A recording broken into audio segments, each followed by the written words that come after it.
मैंने उसे बाहों में भर लिया। वक्त है और हम इस श्राप को तोड़ेंगे साथ में। उस दिन के बाद मैं और मोहिनी ने योजना बनानी शुरू की। रामू काका से फिर मिले। उन्होंने तंत्र ग्रंथ दिया। इसमें लिखा है, रामू काका ने समझाया, कि डाकिनी को नष्ट करने के लिए 3 चीजें चाहिए। पहली, शुद्ध प्रेम, 2 आत्माओं का निस्वार्थ प्रेम। दूसरी, काल पहाड़ पर जाना, वहां जहां कालनाथ का यंत्र है। तीसरी, 14 की रात को, पूर्णिमा से एक दिन पहले, जब डाकिनी सबसे शक्तिशाली होती है, तभी उसे नष्ट किया जा सकता है। लेकिन खतरा बहुत है, रामू काका ने चेतावनी दी। काल पहाड़ का रास्ता मौत का रास्ता है, और अगर तुम असफल हुए तो सिर्फ तुम ही नहीं, पूरा गांव तबाह हो जाएगा। हम कोशिश करेंगे, मैंने कहा। मोहिनी ने मेरा हाथ कसकर पकड़ा। अगले दिन मैं और मोहिनी काल पहाड़ को देखने गए। दिन में, सिर्फ रास्ता देखने के लिए। पहाड़ गांव से करीब 3 किलोमीटर दूर था, उत्तर दिशा में। रास्ता पथरीला था, कंटीली झाड़ियां, सूखे पेड़। जैसे जैसे हम पहाड़ के करीब पहुंचे, हवा ठंडी होती गई। आसमान में बादल छा गए। हालांकि बारिश का मौसम नहीं था। यहां अजीब लग रहा है, मोहिनी ने कहा। हाँ, जैसे यह जगह अभिशप्त हो। हम पहाड़ की तलहटी में पहुंचे। वहां से ऊपर जाने के लिए एक संकरा रास्ता था। लेकिन जैसे ही हम पहला कदम रखने वाले थे, एक आवाज आई, कांव कांव। कौवों का झुंड, सैकड़ों कौवे अचानक पेड़ों से उड़े और हमारी तरफ लपके। भागो, मैंने चिल्लाया। हम दौड़े, कौवे पीछे पीछे। वो हम पर चोंच मार रहे थे, नाखून से नोच रहे थे। हम किसी तरह नीचे पहुंचे। कौवे वापस मुड़ गए, लेकिन हमारे शरीर पर खरोंचें थीं, खून निकल रहा था। यह रक्षा है, मोहिनी ने हाँफते हुए कहा। डाकिनी नहीं चाहती कि कोई ऊपर जाए। तो 14 की रात हम कैसे जाएंगे? पता नहीं, लेकिन जाना होगा। दिन तेजी से बीतते गए।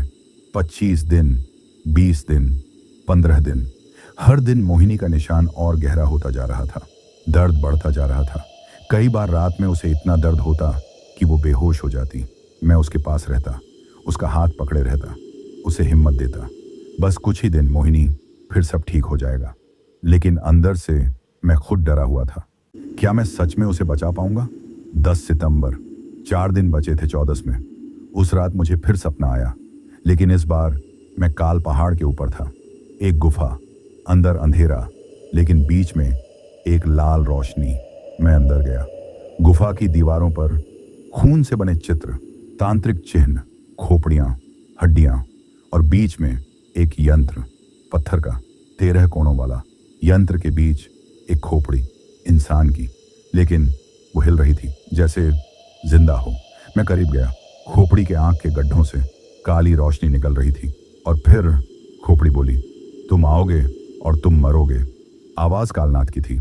मैंने यह यंत्र बनाया, मैंने अपनी आत्मा इसमें बांधी। मैं अमर हूं और डाकिनी मेरी सेवक है। तुम उसे नहीं तोड़ सकते, कोई नहीं तोड़ सकता। हम देखेंगे, मैंने कहा।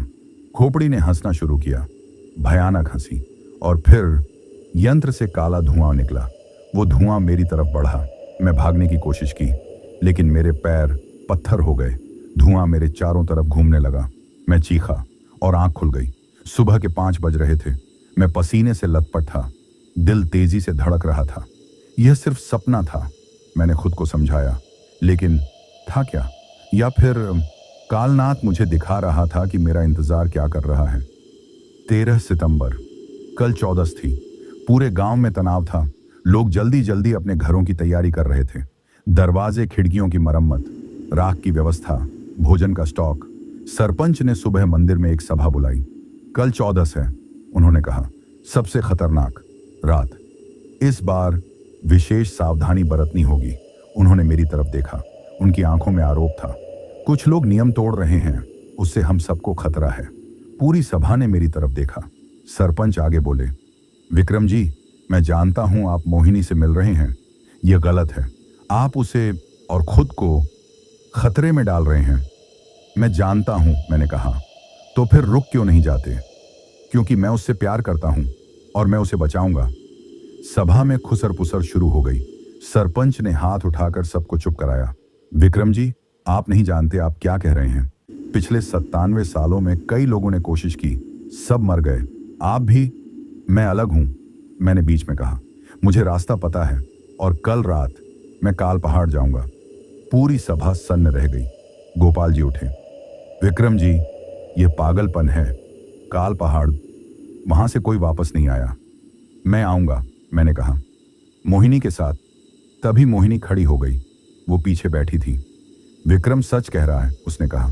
हम कल रात काल पहाड़ जाएंगे और इस शराब को खत्म करेंगे।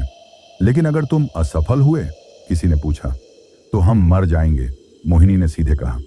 लेकिन कम से कम कोशिश तो करेंगे। सरपंच ने गहरी सांस ली।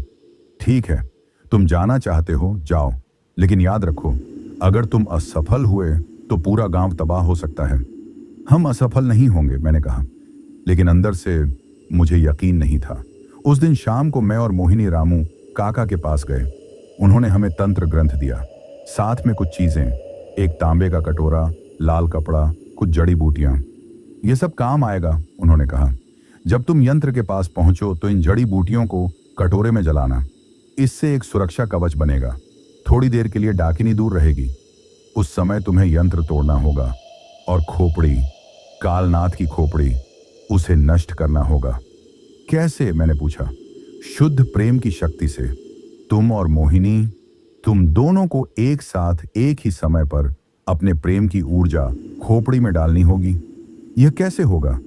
तुम दोनों को एक दूसरे का हाथ पकड़ना होगा, आंखें बंद करनी होंगी और दिल से, सच्चे दिल से एक दूसरे को महसूस करना होगा। तुम्हारे प्यार की ऊर्जा वो खोपड़ी में जाएगी और उसे तोड़ेगी। लेकिन याद रखो, अगर तुम्हारे मन में जरा सी भी शंका हुई, जरा सा भी डर, तो यह काम नहीं करेगा। मैंने मोहिनी की तरफ देखा। उसने मेरा हाथ पकड़ा। हम कर लेंगे, उसने कहा। रामू काका की आंखों में आंसू थे। तुम दोनों बहुत बहादुर हो। काश मैं भी तुम्हारे साथ आ पाता। आप आ सकते हैं, मैंने कहा। नहीं बेटा, मैं बूढ़ा हो गया हूं और डर गया हूं।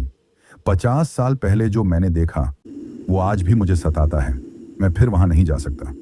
लेकिन मेरी दुआएं तुम्हारे साथ हैं। भगवान करे तुम सफल हो। रात को मैं और मोहिनी अपनी तैयारी करने लगे।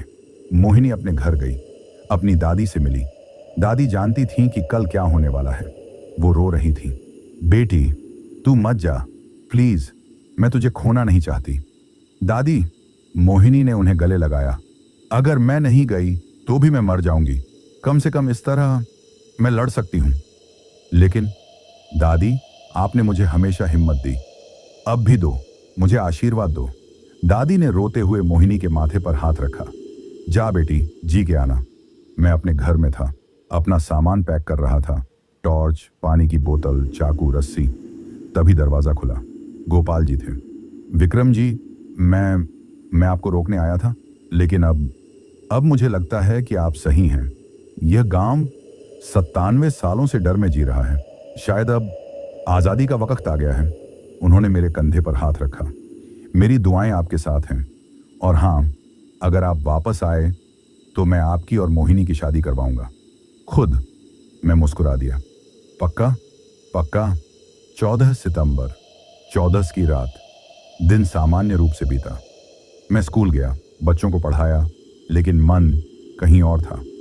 शाम को 3 बजे स्कूल की छुट्टी हुई। मैं घर आया। मोहिनी पहले से इंतजार कर रही थी। तैयार हो? मैंने पूछा। हाँ, तुम? हाँ। हमने अपना सामान उठाया, काल पहाड़ की तरफ चल दिए। रास्ते में गांव वाले हमें देख रहे थे। किसी ने कुछ नहीं कहा, बस देखते रहे। कुछ की आंखों में उम्मीद थी, कुछ की आंखों में दया। हम गांव से बाहर निकले। सूरज ढल रहा था, आसमान लाल हो रहा था। हम काल पहाड़ की तरफ बढ़ते गए। रास्ते में एक जगह मोहिनी रुकी।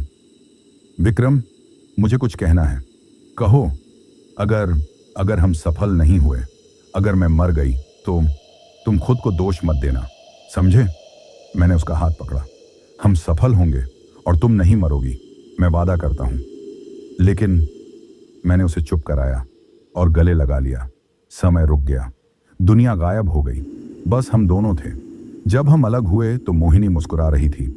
मैं तुमसे प्यार करती हूं विक्रम। मैं भी तुमसे प्यार करता हूं मोहिनी।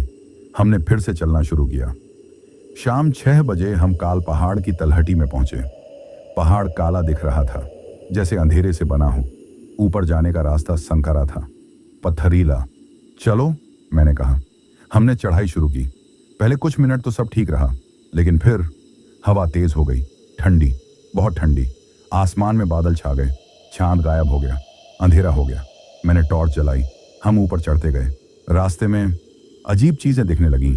पेड़ों पर उल्टे लटके जानवर, मरे हुए, सड़े हुए, जमीन पर हड्डियां, इंसानों की हड्डियां, दीवारों पर खून के निशान। ये जगह नरक है, मोहिनी ने फुसफुसाया। हाँ, लेकिन हमें आगे जाना है। हम चढ़ते रहे। फिर आवाजें सुनाई देने लगीं, फुसफुसाहट, जैसे कोई बात कर रहा हो। विक्रम, सुनो। क्या? कोई बुला रहा है मुझे। मैंने ध्यान से सुना। हाँ, एक आवाज थी, मोहिनी आजा, मेरे पास आजा। ये रूपवती की आवाज थी। मत सुनो, मैंने कहा, ये जाल है। लेकिन वो मुझे बुला रही है। मोहिनी मेरा हाथ छोड़कर आगे बढ़ने लगी। मोहिनी रुको। लेकिन वो नहीं रुकी। वो किसी सम्मोहन में थी। मैं उसके पीछे दौड़ा, उसका हाथ पकड़ा। मोहिनी, होश में आओ। मैंने उसके गाल पर हल्का तमाचा मारा। वो चौंकी, आंखें खुली। विक्रम, मैं कहां जा रही थी? तुम सम्मोहित हो गई थी। डाकिनी तुम्हें बुला रही थी। ओह, चलो, और अब मेरा हाथ मत छोड़ना। हमने फिर चढ़ाई शुरू की। इस बार मैंने मोहिनी का हाथ कस के पकड़ा। आधे घंटे बाद हम पहाड़ की चोटी पर पहुंचे। वहां एक गुफा थी, बिल्कुल वैसी ही जैसी मैंने सपने में देखी थी। गुफा का मुंह काला, अंधेरा, डरावना। अंदर चलना होगा, मैंने कहा। हाँ, हम गुफा के अंदर दाखिल हुए। अंदर सीलन की बदबू, सड़ांध और कुछ और, जैसे मौत की गंध हो। मैंने टॉर्च की रोशनी चारों तरफ घुमाई। दीवारों पर तांत्रिक चिन्ह, खून से बने, ताजे। फर्श पर हड्डियों के ढेर, और बीच में यंत्र, पत्थर का, 13 कोनों वाला, बिल्कुल वैसा ही जैसा सपने में था। और यंत्र के बीच खोपड़ी, कालनाथ की खोपड़ी, वो धड़क रही थी जैसे जिंदा हो। आंख के गड्ढों से काली रोशनी निकल रही थी। यह है, मैंने फुसफुसाया। हम धीरे धीरे यंत्र की तरफ बढ़े, लेकिन जैसे ही हम 10 फीट के करीब पहुंचे, खोपड़ी बोली, तुम आ गए। कालनाथ की आवाज, बुढ़ाई, फटी हुई। हाँ, मैंने कहा, और हम तुम्हें नष्ट करने आए हैं। खोपड़ी हंसी। नष्ट? मुझे? मैं अमर हूं। मैंने अपनी आत्मा इस यंत्र में बांध दी है। कोई मुझे नष्ट नहीं कर सकता। हम देखेंगे।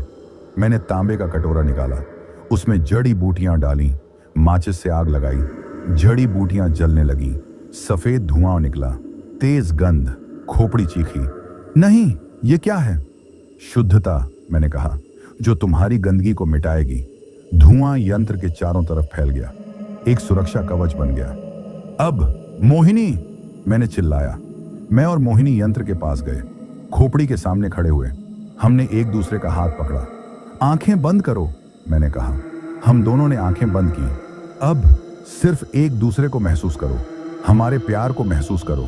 मैं मोहिनी को महसूस करने लगा, उसके हाथ की गर्माहट, उसकी सांसें, उसकी धड़कन। मैंने उसे अपने दिल में महसूस किया, और कुछ होने लगा। हमारे हाथों से एक सफेद रोशनी निकली। वो रोशनी खोपड़ी में गई। खोपड़ी चीखी, नहीं, बंद करो। लेकिन हम नहीं रुके। रोशनी और तेज हो गई। खोपड़ी में दरारें आने लगी। नहीं, ये नहीं हो सकता। लेकिन तभी एक भयानक चीख। मेरी आंखें खुल गईं। गुफा के प्रवेश द्वार पर वो खड़ी थी, डाकिनी, पूर्ण रूप में, 9 फीट लंबी, काली त्वचा, लाल आंखें, नाखून तलवार जैसे, चेहरा आधा रूपवती जैसा, आधा राक्षसी। तुमने मेरे स्वामी को चोट पहुंचाई, उसने गरजते हुए कहा। वो हमारी तरफ लपकी। डाकिनी की चीख इतनी भयानक थी कि गुफा की दीवारें हिल गईं। पत्थर के टुकड़े ऊपर से गिरने लगे। मैंने मोहिनी को अपने पीछे किया। डाकिनी हमारे सामने खड़ी थी। उसका शरीर, ये कहना कि वो डरावनी थी कम होगा। वो दुःस्वप्न थी, जीती जागती दुःस्वप्न। उसकी त्वचा काली थी, लेकिन जगह जगह से फटी हुई त्वचा के नीचे से कीड़े रेंग रहे थे, छोटे छोटे काले कीड़े। वो उसके शरीर में घुस रहे थे और बाहर निकल रहे थे। उसके बाल लंबे थे, करीब 15 फीट, जमीन पर फैले हुए, और वो बाल हिल रहे थे, जिंदा सांपों की तरह। उसकी आंखें, भगवान, उसकी आंखें पूरी लाल थीं, कोई पुतली नहीं, बस खून जैसा लाल रंग, और उन आंखों से लगातार खून के आंसू बह रहे थे। वो आंसू जमीन पर गिरते और फुफकारने लगते, जैसे तेजाब हो। उसके मुंह से काली लार टपक रहा थी और जहां वो लार गिरती वहां जमीन जल जाती। लेकिन सबसे भयानक उसके नाखून थे। हर उंगली पर 2 फीट लंबे नाखून, मुड़े हुए, तेज, और उन पर खून सूखा हुआ था। ताजा नहीं, पुराना, 97 सालों का खून। तुम मनुष्य। उसकी आवाज 2 लोगों की थी, रूपवती की मीठी आवाज और एक राक्षसी गर्जना, दोनों एक साथ। तुमने मेरे स्वामी को चोट पहुंचाई। वो एक कदम आगे बढ़ी, जमीन दरकी, दरारें पड़ी। मैंने मोहिनी का हाथ कस के पकड़ा। डरो मत। लेकिन मैं खुद डर से कांप रहा था। मेरे पैर हिल रहे थे, दिल इतनी जोर से धड़क रहा था कि लगा फट जाएगा। डाकिनी ने अपना मुंह खोला। उसके मुंह के अंदर दांत नहीं थे, सिर्फ अंधेरा था, गहरा अंधेरा, जैसे उसका मुंह किसी दूसरी दुनिया का दरवाजा हो। और उस अंधेरे से चीखें आ रही थीं, हजारों चीखें, उन सब लोगों की जिन्हें उसने पिछले 97 सालों में मारा था। विक्रम, मुझे डर लग रहा है। मोहिनी की आवाज कांप रही थी। बस थोड़ी देर और, मैंने कहा। हमें बस यंत्र को तोड़ना है। लेकिन डाकिनी हमारे और यंत्र के बीच में आ गई। तुम यंत्र तक नहीं पहुंच सकते, उसने कहा। और फिर वो हमारी तरफ लपकी, इतनी तेजी से कि मेरी आंखें उसे फॉलो नहीं कर सकीं। एक पल वो वहां थी, अगले पल मेरे ठीक सामने। उसने अपना हाथ उठाया, वो लंबे नाखून मेरे चेहरे के बिल्कुल पास। मैं पीछे कूदा, नाखून मेरे गाल को छू गए। एक तेज दर्द, गाल पर 3 गहरी खरोंचें, खून बहने लगा। विक्रम, मोहिनी चिल्लाई। डाकिनी हंसी, उस भयानक 2 स्वर वाली हंसी में। तुम्हारा खून? मुझे इसकी खुशबू पसंद है। उसने अपनी जीभ निकाली। वो जीभ सामान्य नहीं थी, काली, लंबी, और उस पर छोटे छोटे कांटे थे। वो जीभ हवा में लहराई, मेरे खून की खुशबू सूंघी। तुम्हारा खून, तुम्हारा प्राण, मैं सब ले लूंगी। वो फिर लपकी। इस बार मैं तैयार था। मैंने बगल में लुढ़का। उसके नाखून पत्थर की दीवार में घुस गए। चिंगारियां निकली। भागो, मैंने मोहिनी से कहा। यंत्र की तरफ। मोहिनी दौड़ी, लेकिन डाकिनी ने अपने बाल फेंके। वो बाल, वो जिंदा सांप जैसे बाल मोहिनी के पैरों में लिपट गए। मोहिनी गिर पड़ी, चीखी। बाल उसे खींचने लगे, डाकिनी की तरफ। मोहिनी, मैं चिल्लाया। मैंने अपनी जेब से चाकू निकाला, दौड़कर मोहिनी के पास गया, बालों को काटने लगा। लेकिन जैसे ही चाकू बालों को छूता, बाल पत्थर की तरह सख्त हो जाते। ये नहीं काट सकता, मोहिनी रो रही थी। विक्रम, ये मुझे खींच रहा है। बाल उसे डाकिनी की तरफ घसीट रहे थे। डाकिनी हंस रही थी। मेरे पास आ, मैं तुझे अपने साथ मिला लूंगी। मैंने सोचा, तेजी से सोचा। फिर याद आया, जड़ी बूटियों का धुआं, शुद्धता का धुआं। मैंने कटोरा उठाया, उसमें अभी भी जड़ी बूटियां जल रही थीं। मैंने वो धुआं बालों पर फेंका। जैसे ही धुआं बालों को छुआ, बाल चीखे। हाँ, चीखे, जैसे उन्हें दर्द हो रहा हो। बाल मोहिनी को छोड़कर वापस सिकुड़ गए। मैंने मोहिनी को उठाया। ठीक हो? हाँ हाँ, डाकिनी गुस्से से चीखी। तुमने मुझे चोट पहुंचाई। उसकी आंखों से अब खून की जगह आग निकल रही थी, असली आग, लाल नारंगी लपटें। पूरी गुफा रोशन हो गई और गर्म, बहुत गर्म, जैसे हम किसी भट्टी में हों। डाकिनी ने अपना मुंह चौड़ा खोला और उस अंधेरे गहराई से कुछ निकलने लगा। हाथ, इंसानों के हाथ, सड़े हुए, गले हुए, हड्डियों वाले हाथ, दर्जनों हाथ डाकिनी के मुंह से निकल रहे थे। भगवान! मोहिनी की सांस रुक गई। वो हाथ हमारी तरफ बढ़े, हवा में तैर रहे थे और उन हाथों से आवाजें आ रही थीं। बचाओ, हमें बचाओ, हम यहां फंसे हैं, इसके अंदर, प्लीज हमें आजाद करो। वो सब आत्माएं थीं, उन लोगों की जिन्हें डाकिनी ने मारा था। वो सब उसके अंदर कैद थीं, 80 सालों से। मेरे रोंगटे खड़े हो गए। हाथों ने हमें पकड़ने की कोशिश की। मैं और मोहिनी भागे इधर उधर, लेकिन हाथ वो हर जगह थे। दर्जनों नहीं, सैकड़ों हाथ पूरी गुफा में फैल गए। एक हाथ ने मेरी टांग पकड़ ली, ठंडा, बर्फ जैसा ठंडा। मेरी त्वचा जलने लगी, जैसे बर्फ से जल रही हो। मैं चीखा, हाथ को छुड़ाने की कोशिश की, लेकिन उसकी पकड़ लोहे जैसी मजबूत। दूसरा हाथ मेरे कंधे पर आया, तीसरा गर्दन पर। मैं दम घुटने लगा। विक्रम! मोहिनी चिल्लाई। उसने धुएं वाला कटोरा उठाया, मेरी तरफ फेंका। धुआं हाथों पर पड़ा, हाथ चीखे, पीछे हटे, वापस डाकिनी के मुंह में चले गए। मैं फर्श पर गिरा, हाँफ रहा था। शरीर पर जहां हाथों ने छुआ था वहां काले निशान पड़ गए थे। मोहिनी मेरे पास आई। तुम ठीक हो? हाँ, मैं ठीक हूं। लेकिन हम ठीक नहीं थे, हम मर रहे थे। धीरे धीरे डाकिनी हमारी तरफ आई, इस बार धीरे धीरे, जैसे शिकारी अपने शिकार के पास आता है। तुम लड़े अच्छे से, उसने कहा, लेकिन अब खत्म हो गया। तुम्हारे पास बचा कुछ नहीं, धुआं खत्म हो गया। तुम्हारे पास कोई हथियार नहीं, और मैं अमर हूं। वो सही थी, धुआं खत्म हो चुका था, कटोरा ठंडा पड़ गया था। हमारे पास कुछ नहीं था, सिर्फ एक दूसरे का हाथ और हमारा प्यार। मोहिनी, मैंने कहा, हमें अभी करना होगा, अभी। लेकिन वो हमारे और यंत्र के बीच में है, तो हम उसके बीच से गुजरेंगे क्या? लेकिन मुझ पर भरोसा करो। मैंने मोहिनी का हाथ पकड़ा कस के। तैयार हो? नहीं, लेकिन चलो। हम दौड़े सीधे डाकिनी की तरफ। डाकिनी हंसी। मूर्ख, तुम खुद मौत की तरफ भाग रहे हो। उसने अपने दोनों हाथ फैलाए, नाखून चमके। हम करीब पहुंचे। 10 फीट, 5 फीट, 2 फीट। डाकिनी ने झपट्टा मारा, लेकिन ठीक उसी पल हमने एक दूसरे को देखा आंखों में, और उस पल कुछ हुआ। हमारे हाथों से सफेद रोशनी निकली, बहुत तेज, बहुत शुद्ध। वो रोशनी हमारे चारों तरफ एक कवच बन गई। डाकिनी के नाखून उस कवच से टकराए और पीछे हट गए। डाकिनी चीखी, यह क्या है? प्यार, मैंने कहा, शुद्ध प्यार। कुछ ऐसा जो तुम कभी नहीं समझ सकती, क्योंकि तुम नफरत से बनी हो। हम डाकिनी के बगल से गुजर गए, यंत्र की तरफ बढ़े। डाकिनी ने हमें रोकने की कोशिश की, लेकिन जैसे ही वो हमारे कवच को छूती, जल जाती। उसकी त्वचा धुएं में बदल जाती। वो पीछे हटी, गुस्से से चीख रही थी। हम यंत्र के पास पहुंचे। खोपड़ी, कालनाथ की खोपड़ी अब पूरी तरह जाग चुकी थी। वो हिल रही थी, चीख रही थी, नहीं, तुम मुझे नष्ट नहीं कर सकते। मैं 97 सालों से यहां हूं, मैं अमर हूं। थी, मैंने कहा, थी अमर। मैंने और मोहिनी ने एक दूसरे का हाथ पकड़ा, यंत्र के ठीक सामने, खोपड़ी के सामने। हमने आंखें बंद की और हमने महसूस करना शुरू किया एक दूसरे को, हमारे प्यार को, हमारे बंधन को। हमारे हाथों से सफेद रोशनी निकली, पहले से भी ज्यादा तेज। वो रोशनी खोपड़ी में गई। खोपड़ी चीखी, नहीं, नहीं, नहीं। उसमें दरारें आने लगी, छोटी छोटी, फिर बड़ी। डाकिनी पागलों की तरह चीख रही थी, स्वामी, नहीं, मैं आपको बचा लूंगी। वो हमारी तरफ फिर लपकी, लेकिन इस बार हमारे कवच ने उसे दूर फेंक दिया, जोर से। वो दीवार से टकराई, पत्थर टूट गए। हम अपने ध्यान में बने रहे। खोपड़ी में और दरारें आईं।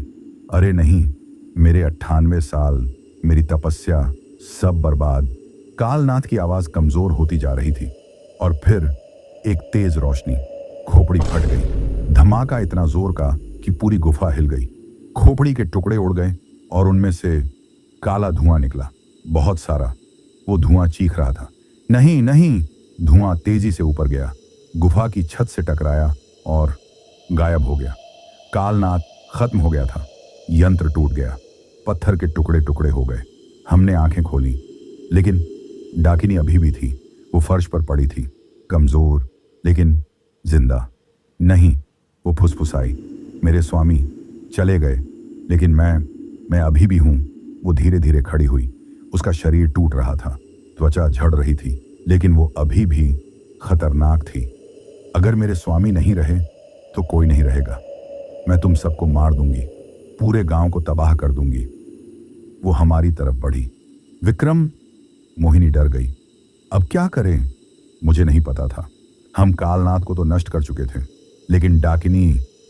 तभी गुफा के बाहर से एक आवाज आई, रुक जा।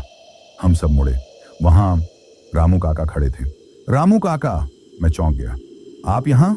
रामू काका गुफा के अंदर आए। उनके चेहरे पर दृढ़ता थी, डर नहीं। मैं नहीं आना चाहता था, उन्होंने कहा। 50 साल से मैं डरा रहा, भागता रहा, लेकिन आज तुम दोनों ने मुझे हिम्मत दी। उन्होंने डाकिनी की तरफ देखा। तूने मेरे दोस्तों को मारा, मेरा हाथ छीना, 50 साल मुझे डराया, लेकिन अब बस। डाकिनी हंसी, कमजोर हंसी। तुम बूढ़े, तुम मुझे क्या कर लोगे? यह। रामू काका ने अपनी जेब से कुछ निकाला। एक किताब, वही तंत्र ग्रंथ। उन्होंने किताब खोली। एक पन्ने पर निशान था। इसमें लिखा है, रामू काका ने पढ़ना शुरू किया, कि डाकिनी को पूरी तरह नष्ट करने के लिए एक बलिदान चाहिए। बलिदान? मैंने पूछा। हाँ, एक शुद्ध आत्मा का बलिदान, जो स्वेच्छा से अपनी जान दे, डाकिनी को अपने अंदर कैद करे और फिर खुद को नष्ट कर दे। मेरा दिल बैठ गया। नहीं काका, आप यह नहीं कर सकते। मैं कर सकता हूं और करूंगा। उन्होंने मुस्कुराया। बेटा, मैं 72 साल का हूं। मैंने अपनी जिंदगी जी ली, डर में, लेकिन जी ली। अब मुझे कुछ अच्छा करने का मौका मिला है। लेकिन शांति बेटा। रामू काका ने अपना एकमात्र हाथ मेरे कंधे पर रखा। तुम और मोहिनी, तुम्हारी जिंदगी अभी बाकी है। तुम्हें साथ रहना है, खुश रहना है, बच्चे पैदा करने हैं, ये गांव, इसे फिर से जिंदा करना है।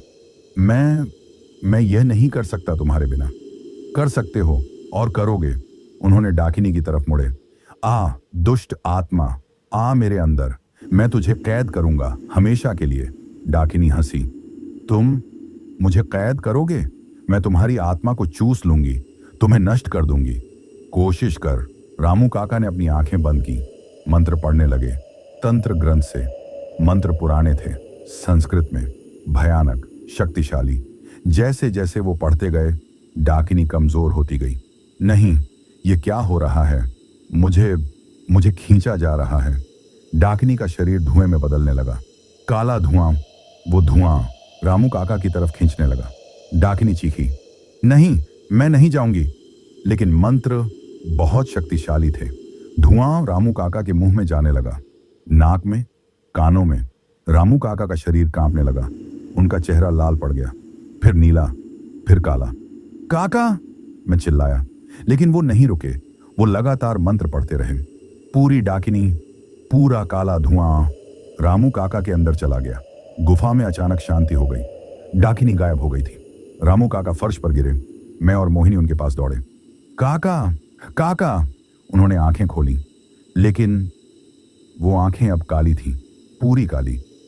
वो मेरे अंदर है। उनकी आवाज कमजोर थी। मैं उसे रोक रहा हूं, लेकिन ज्यादा देर नहीं। उनका शरीर फिर कांपा। उनके मुंह से काला खून निकला। विक्रम, तुम्हें मुझे मारना होगा अभी। क्या? नहीं, मैं यह नहीं कर सकता। करना होगा। अगर तुमने नहीं किया तो वो बाहर आ जाएगी, फिर सब बर्बाद हो जाएगा। उनके शरीर से काला धुआं निकलने लगा। डाकिनी बाहर आने की कोशिश कर रही थी। जल्दी करो विक्रम।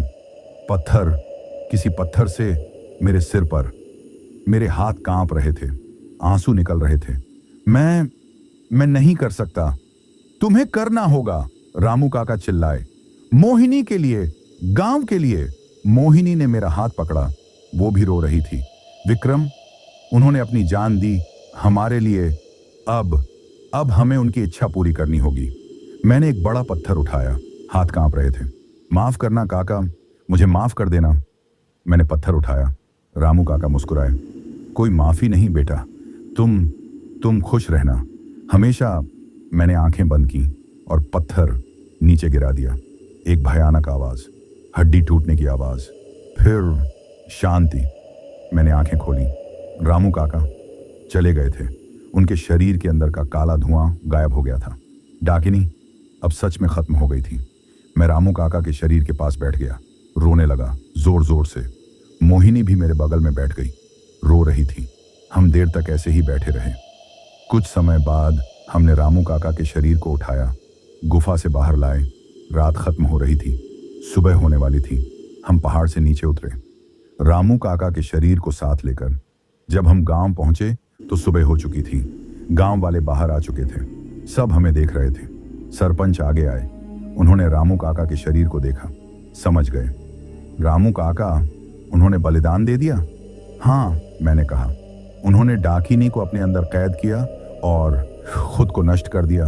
पूरे गांव में शोर की लहर दौड़ गई, लेकिन साथ में राहत भी थी। तो श्राप टूट गया?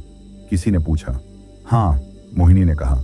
कालनाथ का यंत्र नष्ट हो गया, डाकिनी खत्म हो गई, श्राप पूरी तरह टूट गया। गांव में खुशी की लहर दौड़ गई, लोग रोने लगे, खुशी के आंसू। 97 सालों के बाद वो आजाद थे। उस दिन रामू काका का अंतिम संस्कार हुआ। पूरे गांव ने हिस्सा लिया। सरपंच ने कहा, रामू काका 50 साल तक डरे रहे, लेकिन अंत में उन्होंने सबसे बड़ा साहस दिखाया। अपनी जान देकर उन्होंने पूरे गांव को बचाया। हम उन्हें हमेशा याद रखेंगे। सबने श्रद्धांजलि दी। मैं कुछ नहीं कह पाया, बस रोता रहा। मोहिनी मेरे साथ थी, मेरा हाथ पकड़े। अगले कुछ दिन अजीब थे। गांव बदल गया था। लोग अब रात को बाहर निकलने लगे, बच्चे खेलने लगे, घरों में रोशनी होने लगी। डर गायब हो गया था। मोहिनी के निशान वो भी गायब हो गए। उसकी कमर पर जहां काला त्रिशूल था, वहां अब कुछ नहीं था, सिर्फ साफ त्वचा। यह सच लग नहीं रहा, मोहिनी ने एक दिन कहा। इतने सालों बाद मैं आजाद हूं, मैं जी सकती हूं। हाँ, मैंने कहा, और हम साथ जिएंगे। मोहिनी मुस्कुराई। उसने मेरा हाथ पकड़ा। विक्रम, तुमने मुझे बचाया, अपनी जान जोखिम में डालकर। मैं तुम्हारे बिना कुछ नहीं हूं। नहीं, मैंने कहा, तुम बहुत कुछ हो। तुम मजबूत हो, बहादुर हो, और तुम मेरी जिंदगी हो। हमने एक दूसरे को चूमा। 17 सितंबर, मोहिनी का 24वां जन्मदिन। पहली बार वो अपना जन्मदिन मना रही थी, डर के बिना। पूरे गांव ने जश्न मनाया, मिठाइयां बांटी गईं, गीत गाए गए, और उस रात गोपाल जी ने हमारी शादी करवाई। छोटी सी शादी, सिर्फ गांव वाले, लेकिन सबसे खूबसूरत शादी। मोहिनी लाल साड़ी में थी, इतनी सुंदर लग रही थी कि मेरी सांसें रुक गईं। जब हमने फेरे लिया, मुझे लगा जैसे यह सपना है, लेकिन यह सपना नहीं था, यह सच था। हम शादीशुदा थे, साथ थे, हमेशा के लिए। शादी के बाद 1 महीना बीत गया। जीवन सामान्य हो गया था। मैं स्कूल में पढ़ा था, मोहिनी घर संभालती। गांव में खुशहाली आ गई थी। सरकार ने फिर से गांव को मान्यता दी। सड़कें बनने लगीं, बिजली नियमित आने लगी। एक दिन कुछ शहर से लोग आए, इंजीनियर। उन्होंने कहा कि वो मोबाइल टावर लगाएंगे। जल्दी ही आपके गांव में भी नेटवर्क आ जाएगा, उन्होंने कहा। गांव वाले खुश थे। आखिरकार वो बाहर की दुनिया से जुड़ने वाले थे। सब कुछ अच्छा था, लेकिन कुछ अजीब भी था। मैंने देखना शुरू किया। कभी कभी रात में मुझे आवाजें सुनाई देती, धीमी, बहुत धीमी, जैसे कोई फुसफुसा रहा हो। पहले मैंने सोचा यह हवा है या मेरा वहम, लेकिन एक रात में उठा, प्यास लगी थी, पानी पीने रसोई में गया। खिड़की से बाहर देखा, गली में कुछ था, एक छाया, बहुत धुंधली। मैंने आंखें मली, फिर देखा, छाया गायब हो गई थी। सिर्फ वहम है, मैंने खुद को समझाया। लेकिन अगली रात फिर वही छाया, इस बार थोड़ी साफ, जैसे किसी औरत की आकृति हो। मेरे रोंगटे खड़े हो गए। नहीं, ये नहीं हो सकता। हमने डाकिनी को नष्ट कर दिया था। मैंने मोहिनी को नहीं बताया, उसे डराना नहीं चाहता था। लेकिन छाया हर रात दिखने लगी, और धीरे धीरे और साफ होती गई। 1 हफ्ते बाद मोहिनी ने मुझे एक खबर दी। विक्रम, मुझे लगता है मैं गर्भवती हूं। मैं खुशी से झूम उठा। सच? पक्का? हाँ, मुझे लगता है हमें डॉक्टर को दिखाना चाहिए। हम अगले दिन पाली गए। डॉक्टर के पास टेस्ट हुआ। बधाई हो, डॉक्टर ने कहा, आप मां बनने वाली हैं। मोहिनी की आंखों में खुशी के आंसू थे। मैंने उसे गले लगाया। हम माता पिता बनने वाले हैं, वो मुस्कुराई। लेकिन उस रात जब हम वापस गांव आए, मैंने फिर छाया देखी, लेकिन इस बार वो सिर्फ छाया नहीं थी। मैंने उसका चेहरा देखा, धुंधला लेकिन पहचानने लायक, रूपवती या डाकिनी, और वो मोहिनी की तरफ देख रही थी। मेरा खून सर्द हो गया। अगले कुछ दिन मैं बेचैन रहा। छाया रोज दिखती और हर रात ज्यादा साफ होती जाती। मैंने आखिरकार मोहिनी को बताया, मोहिनी, मुझे कुछ कहना है। क्या हुआ? तुम पिछले कुछ दिनों से परेशान लग रहे हो। मैंने गहरी सांस ली। मुझे छाया दिख रही है, रात में, रोज। मोहिनी का चेहरा पीला पड़ गया। छाया? कैसी छाया? जैसे डाकिनी की। मोहिनी के हाथ से गिलास गिर गया, टूट गया। नहीं, ये नहीं हो सकता। हमने उसे नष्ट कर दिया था। मुझे भी यही लगा था, लेकिन हर रात वो दिखती है, और वो तुम्हारी तरफ देखती है। मोहिनी का हाथ अपने पेट पर गया, बच्चे की तरफ। हम दोनों सन्न रह गए। विक्रम, क्या तुम्हें लगता है वो बच्चे के पीछे है? मुझे नहीं पता था, लेकिन एक बुरा एहसास हो रहा था। हमें पता लगाना होगा, मैंने कहा। काल पहाड़ पर फिर से जाना होगा। नहीं, मैं वहां नहीं जाऊंगी। तो मैं अकेले जाऊंगा। नहीं, तुम भी नहीं जाओगे, प्लीज। लेकिन मुझे जाना था। मुझे पता लगाना था कि आखिर हो क्या रहा है। अगली रात मैं अकेले काल पहाड़ गया। चांद रात थी, पूर्णिमा। पहाड़ पर चढ़ाई आसान थी इस बार। कोई रुकावट नहीं, कोई डर नहीं। मैं गुफा तक पहुंचा, अंदर गया। वहां यंत्र के टुकड़े बिखरे पड़े थे, खोपड़ी के टुकड़े भी। सब कुछ वैसा ही था जैसा हमने छोड़ा था। तो फिर मैंने सोचा, छाया कहां से आ रही है? तभी मुझे कुछ दिखा। गुफा के एक कोने में एक दरार थी, दीवार में। वो दरार पहले नहीं थी। मैं करीब गया, टॉर्च की रोशनी उसमें डाली। दरार के अंदर अंधेरा था, गहरा अंधेरा। और उस अंधेरे से आवाज आ रही थी, फुसफुसाहट। आजा, अंदर आजा। सच जानना चाहता है ना? आजा। मेरे हाथ पैर ठंडे पड़ गए, लेकिन मुझे जानना था। मैंने दरार में हाथ डाला। ठंडक, बर्फ जैसी ठंडक। मैंने और अंदर डाला। मेरा हाथ कुछ छू गया, कुछ नरम, गीला। मैंने झटके से हाथ बाहर निकाला। हाथ पर काली स्याही जैसा कुछ लगा था। नहीं, स्याही नहीं, खून, काला खून। मैंने हाथ पोंछा, लेकिन काला निशान नहीं गया। और फिर निशान हिलने लगा, जैसे जिंदा हो। निशान मेरी कलाई से ऊपर बढ़ने लगा, बाजू पर, कंधे पर। नहीं, मैं चिल्लाया। मैंने बाजू रगड़ना शुरू किया, पत्थर से, जोर से। त्वचा छिल गई, खून निकला, लेकिन काला निशान रुक गया। मैं गुफा से भागा, पहाड़ से नीचे, घर पहुंचा। हाँफ रहा था।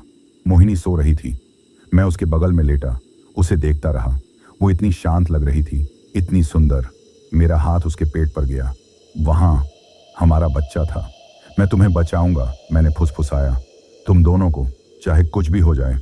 लेकिन मुझे नहीं पता था कि कैसे, क्योंकि जो मैंने गुफा में महसूस किया था वो डाकिनी नहीं थी।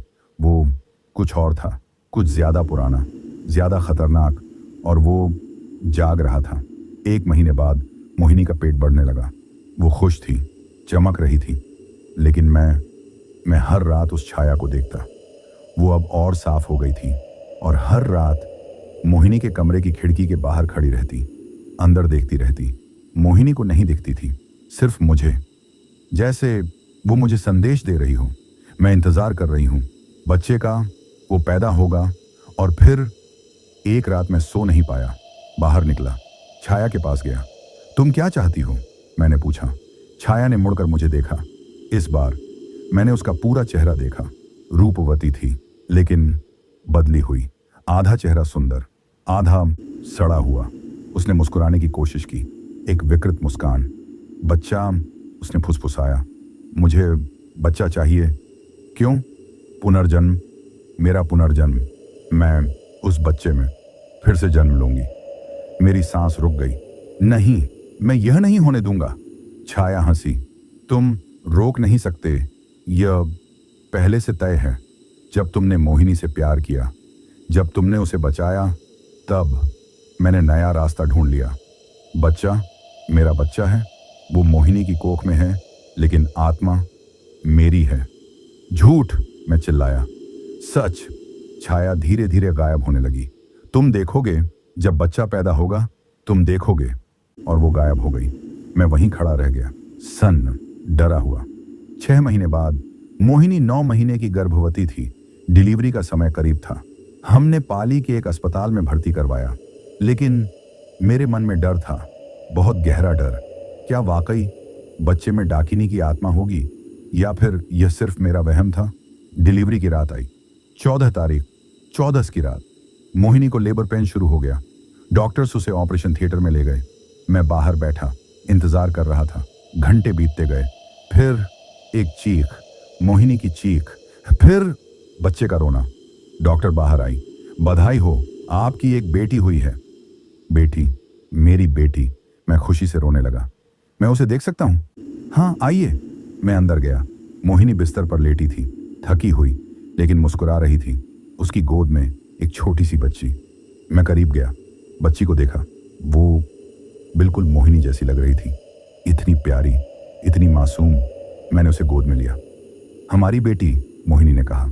हाँ, मैंने मुस्कुराया। हमारी बेटी। बच्ची ने आंखें खोली और मेरी सांस रुक गई।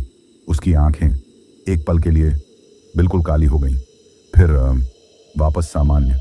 विक्रम, क्या हुआ? मोहिनी ने पूछा।